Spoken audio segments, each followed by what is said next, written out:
ये हमारा राजा बोल का कठी देखा,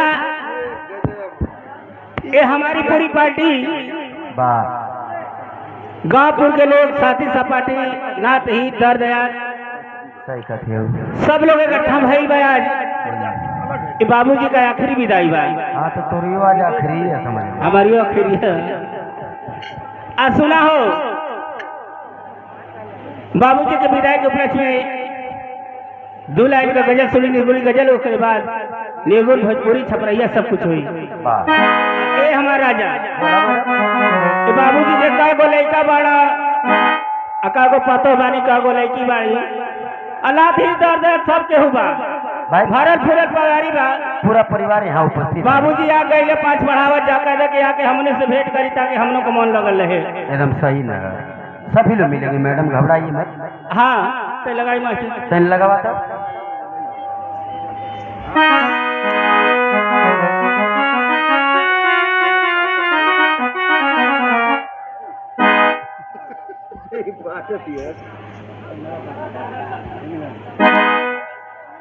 हेलो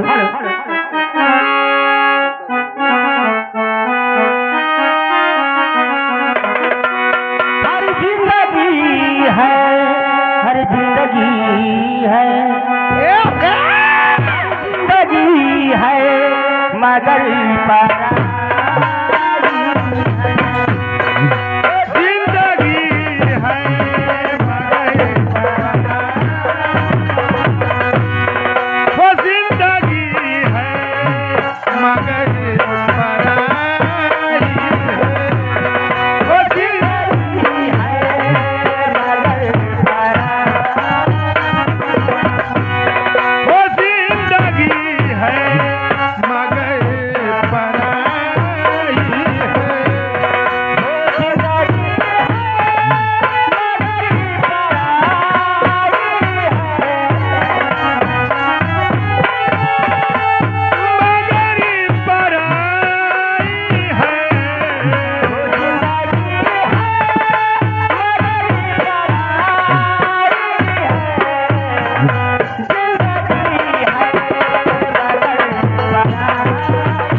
चाहत की लग जाएगी, मेरा दिल भी मचल जाएगा।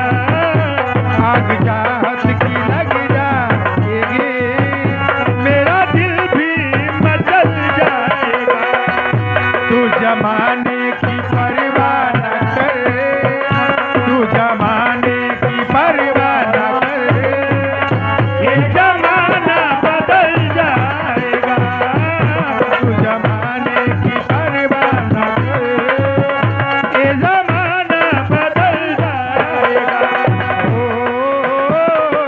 ला ला ला ओ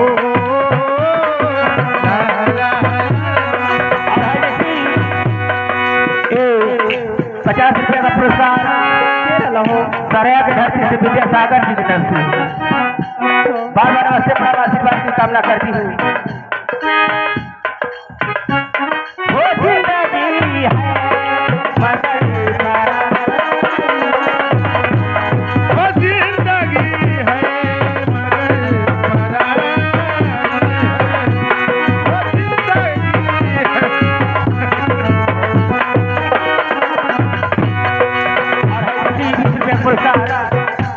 चाचा के तरफ से बार बार आशीर्वाद की कामना करती हूँ।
अखिया लड़ल बा जब से दिल में करार नइखे अखिया लड़ल बा जब से दिल में करार नइखे हम कैसे कहीं तोहरा हमरा से प्यार नइखे हम कैसे कहीं तोहरा हमरा से प्यार नइखे अखिया लड़ल बा जब से दिल में करार नइखे अखिया लड़ल बा